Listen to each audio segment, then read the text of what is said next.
Hello दोस्तों, नया topic discuss करेंगे। इस वीडियो में हम बात करने वाले हैं फंगल इन्फेक्शन के बारे में। यानी कि इसमें सबसे ज़्यादा इफेक्टिव टैबलेट कौन सी होती है। यानी कि एक्जिमा, ईचिंग, त्वचा पर खुजली होना, ओल्ड रिंग बॉम, पुराने से पुराना दाद, रेड स्पॉट ऑन स्किन, त्वचा पर लाल चकत्ते बनना, वर्ण स्किन फंगल के कारण त्वचा जलना। फंगल इन्फेक्शन में सबसे ज़्यादा इफेक्टिव टैबलेट के बारे में बात करने वाले हैं। उसकी डोज क्या होती है और उसके साइड इफ़ेक्ट क्या होते हैं, उसको किन टैबलेट के साथ में कॉम्बिनेशन में नहीं देना चाहिए, इस प्रिकॉशन क्या क्या होते हैं। चलिए स्टार्ट करते हैं। जो फंगल इन्फेक्शन में सबसे ज़्यादा इफेक्टिव टैबलेट होती है वो होती है टर्बिनाफाइन टैबलेट। यानी कि टर्बिनाफाइन टैबलेट होती है जो कि फंगल इन्फेक्शन में बहुत ही ज़्यादा इफेक्टिव होती है।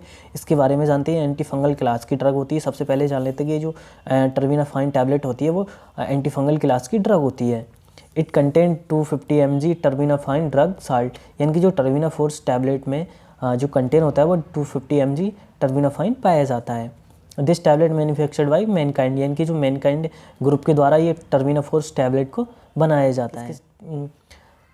यूज़ की बात करते हैं, यानी कि इसके इस्तेमाल की जो टर्बिनाफोर्स टैबलेट होती है वो किस किस बीमारी में उपयोग में लाई जाती है। जैसे ट्रीट फंगल इन्फेक्शन, यानी कि फंगल संक्रमण को ठीक करने में किया जाता है टर्बिनाफोर्स टैबलेट का।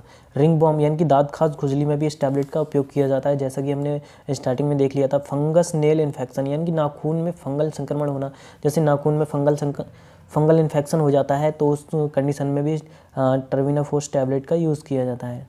फंगस हेयर इन्फेक्शन, यानी बाल में संक्रमण होना। यानी हेयर से रिलेटेड हेयर में जो भी इन्फेक्शन होता है उसको ठीक करने के लिए टर्बिनाफोर्स टैबलेट का उपयोग किया जाता है। ईचिंग ऑन स्किन, यानी त्वचा पर खुजली होना। जैसे त्वचा पर खुजली हो जाती है उस कंडीशन में ये टैबलेट बहुत ही इफेक्टिव होती है।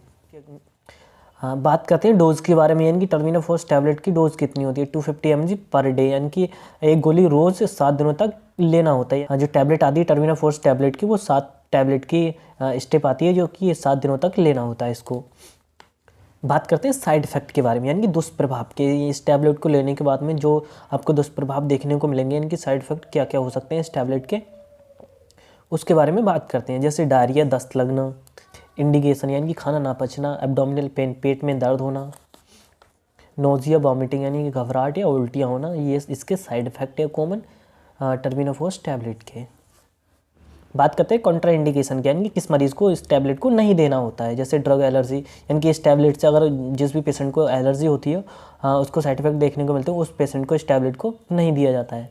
लीवर डिसीज़, यानी कि किसी भी पेशेंट को लीवर से संबंधित बीमारी है तो उस कंडीशन में भी इस टैबलेट को नहीं दिया जाता है।